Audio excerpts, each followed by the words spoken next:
राहुल गांधी ने एक ट्वीट किया और यह ट्वीट ऐसा लगता है जैसे किसी जंग का ऐलान हो। इस ट्वीट में जिक्र नॉर्थ कोरिया का भी किया गया और जिक्र इस बात का भी कि आखिरकार आज की तारीख में किस तरीके से लोकतंत्र को बार बार चोटिल किया जा रहा है। प्रधानमंत्री नरेंद्र मोदी इजराइल के दौरे पर है, लेकिन राहुल गांधी खुलकर अपने बब्बर शेरों के साथ खड़े हो गए हैं। कौन से बब्बर शेर?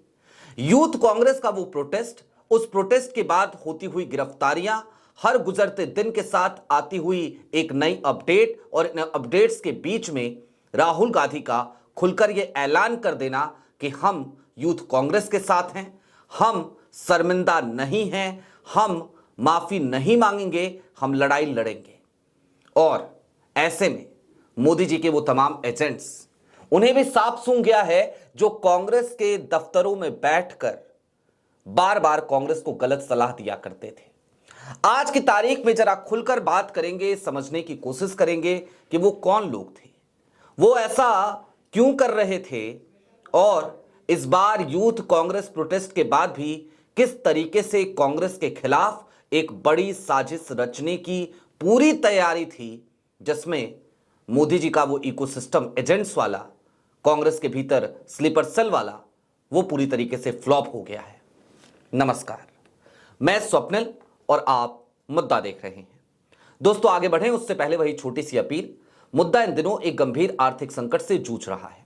एक तरफ हमारे मेन बैंक अकाउंट्स फ्रीज चल रहे हैं, तो दूसरी तरफ हमारे 2.5 साल पुराने चैनल को हमसे लंबे समय तक छीन कर रखा गया था। ऐसे में डे टू डे ऑपरेशंस में मुद्दा को काफी मुश्किलों का सामना करना पड़ता है।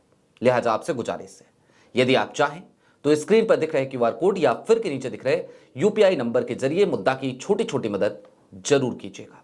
अब आगे बढ़ते हैं। यूथ कांग्रेस का प्रोटेस्ट हुआ, उस प्रोटेस्ट के बाद लगातार भारतीय जनता पार्टी आक्रामक होती नजर आई। राहुल के खिलाफ कहीं पोस्टर लग रहे हैं, राहुल के खिलाफ कहीं बयानबाजी हो रही है, राहुल गांधी को देश विरोधी बताया जा रहा है। यह सब कुछ भारतीय जनता पार्टी कर रही है।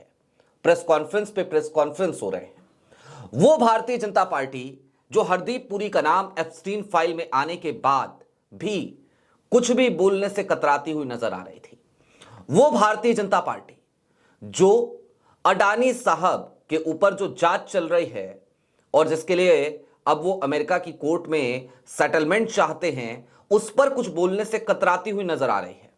वो यूथ कांग्रेस के प्रोटेस्ट को सबसे बड़ा मुद्दा बनाने पर तुली हुई है। गिरफ्तारियों का दौर जारी है। इसे गिरफ्तारी कहिए या दमन कहिए, जो आपको शब्द इस्तेमाल करना हो कर लीजिए। लेकिन हां, इन सब के बीच कांग्रेस क्या कर रही है और कांग्रेस जो कर रही है आज की तारीख में, वही सबसे बड़ी खबर है। राहुल गांधी ने आज की तारीख में एक ट्वीट किया है। अभी तकरीबन आधे घंटे पहले, जिस वक्त ये वीडियो में रिकॉर्ड कर रहा हूं, राहुल लंबा चौड़ा एक ट्वीट करते हुए लिखते हैं, आपकी स्क्रीन पर वो ट्वीट है। आज भारत में कॉम्प्रोमाइज पीएम के राज में शांतिपूर्ण विरोध करना ही सबसे बड़ा अपराध बना दिया गया है। दुनिया के सबसे बड़े लोकतंत्र को धीरे धीरे ऐसी दिशा में ढकेला जा रहा है जहां असहमति को देशद्रोह और सवाल पूछने को साजिश बताया जाता है। सोचिए, मुद्दा कोई भी हो, अगर आप सत्ता के खिलाफ संवैधानिक तरीके से आवाज उठाते हैं तो लाठी, मुकदमा और जेल ये लगभग तय है। राहुल इतने पे ही नहीं रुकते हैं, पेपर लीक का जिक्र करते हैं।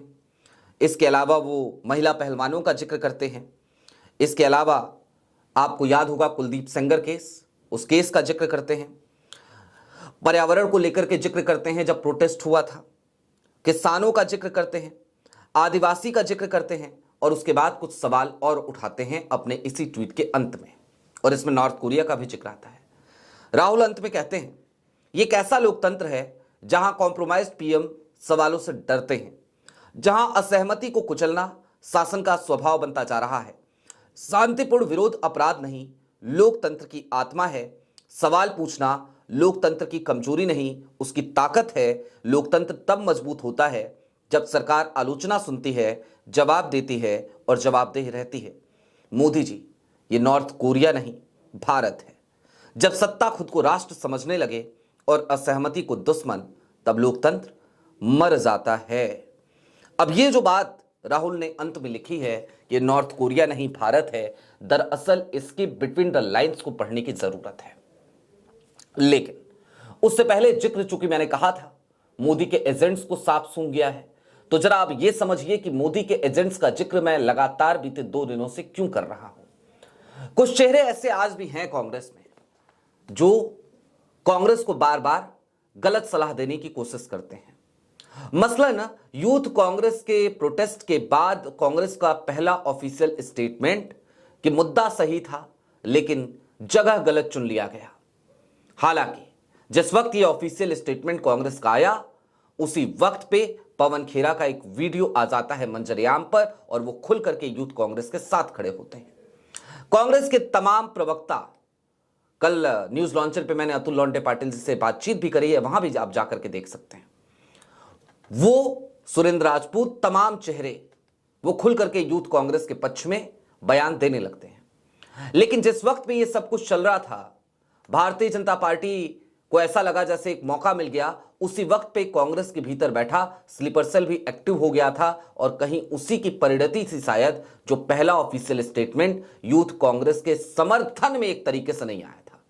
मैं इस स्टेटमेंट को किसी भी तौर पर यूथ कांग्रेस के समर्थन वाला स्टेटमेंट नहीं मान सकता, जब कांग्रेस ये कहती हुई नजर आ रही थी कि मुद्दा सही था लेकिन जगह गलत चुन लिया। खैर, क्यों हुआ था ये और उस वक्त पे चल क्या रहा था? उस वक्त पे कांग्रेस के भीतर ये मंथन का दौर जारी था कि आखिरकार यूथ कांग्रेस के इस प्रोटेस्ट के बाद कांग्रेस का स्टैंड क्या होना चाहिए, राहुल गांधी का स्टैंड क्या होना चाहिए। उहापोह की स्थिति थी और राहुल को बार बार ये समझाया जा रहा था कि देखिए बदनामी तो हुई है, देखिए गलती तो हुई है। राहुल गांधी हालांकि उस वक्त पे किसी की बात सुनने को तैयार नहीं थे। राहुल एक पल को नाराज भी हुए, 2 लोगों को फटकार भी लगाई और कहा क्या गलती हुई है, क्या है इसमें गलती।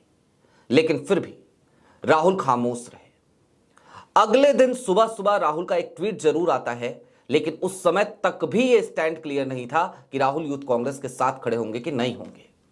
और फिर उदय भानु चीप की गिरफ्तारी होती है, 4 दिन के रिमांड पर उनको भेजा जाता है और राहुल गांधी का स्टेटमेंट आना शुरू होता है।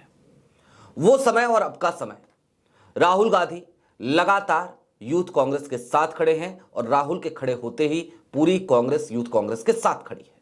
लेकिन कुछ चेहरे आज भी ऐसे हैं कांग्रेस के भीतर जो अच्छे पदों पर हैं, बावजूद उसके वो आज की तारीख में यूथ कांग्रेस के पक्ष में एक ट्वीट करना, एक मीडिया बाइट देना गवारा नहीं कर रहे। ये वही लोग हैं जो ये समझाने में लगे हुए थे कि नहीं, हमें तो डिफेंसिव हो जाना चाहिए, हम इस मुद्दे पर ऑफेंसिव नहीं हो सकते, हम इस मुद्दे पर सरकार से लड़ नहीं सकते क्योंकि यूथ कांग्रेस ने बड़ी गलती कर दी है।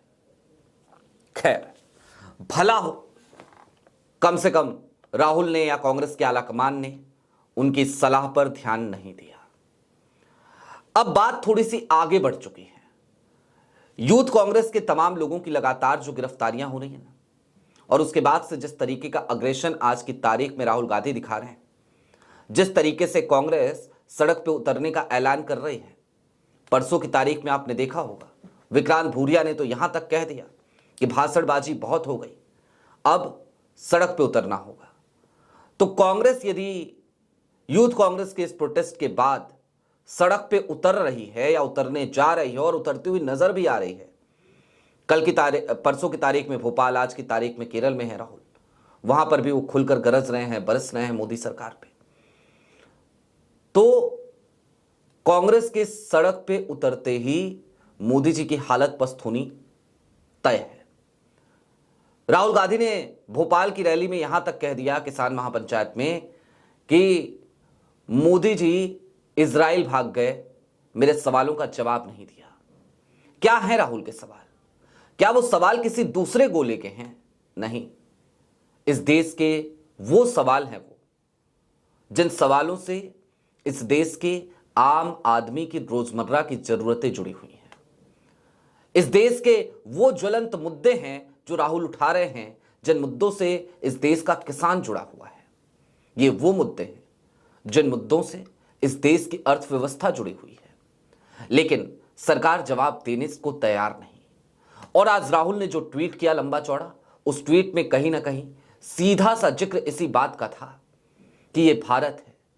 आप इसे मदर ऑफ डेमोक्रेसी कहते हैं प्रधानमंत्री जी, मदर ऑफ डेमोक्रेसी। तो अगर ये मदर ऑफ डेमोक्रेसी है और दुनिया का सबसे बड़ा लोकतंत्र है, तो फिर लोकतंत्र में जवाबदेही होती है। मोदी जी, जवाब तो देना पड़ेगा। आप जवाबों से नहीं बच सकते, आप सवालों से नहीं बच सकते। जवाब देने की बजाय आप चले जाते हैं इजराइल में आप गए, आपने विरोध करने का वहां भी तो एक तरीका देखा ना। आप जब जा रहे थे इजरायली संसद को संबोधित करने, तो विपक्ष के तमाम सांसदों ने वॉकआउट कर दिया। वो विरोध आपका विरोध नहीं था, वो विरोध बेंजामिन नेतन्याहू का था। लेकिन क्या नेतन्याहू ने उन तमाम विपक्षी सांसदों को देशद्रोही करार दिया, देश विरोधी बोलना शुरू कर दिया? क्या इजराइल की मीडिया खुले तौर पर यह कहने लगी कि देखिए, एक दूसरे देश का राष्ट्राध्यक्ष आया था और उसके सामने इस तरीके का विरोध किया, इन्होंने देश का अपमान कर दिया? जवाब है नहीं। लेकिन भारत में क्या हो रहा है? भारत में यह हो रहा है कि यूथ कांग्रेस के उन 1.5-2 दर्जन बच्चों ने जो किया, उसके बाद से उन्हें देशद्रोही कहा जा रहा है, कांग्रेस को देश विरोधी बताया जा रहा है। आप पोस्टर लगा रहे हैं, ये पोस्टर आप लगा सकते हैं, आप यूथ कांग्रेस के लोगों को जेल के भीतर भी डाल सकते हैं, लेकिन सनद रहे इस बात का। दरअसल ये एक कड़वी हकीकत है कि यूथ कांग्रेस के प्रोटेस्ट और उस प्रोटेस्ट के बाद होती हुई गिरफ्तारियां किसी चिंगारी सी हैं। इनको आग मत बनने दीजिए। आपकी क्या राय है वो हमें कमेंट बॉक्स में जरूर बताइएगा। राहुल गांधी तो कम से कम यही समझाते हुए हमें नजर आ रहे हैं। चलते चलते फिर वही अपील, चैनल पर नए हूं तो सब्सक्राइब करते हुए जाइएगा, सक्षम हूं तो छोटी छोटी मदद मुद्दा की जरूर कीजिएगा। बहुत शुक्रिया।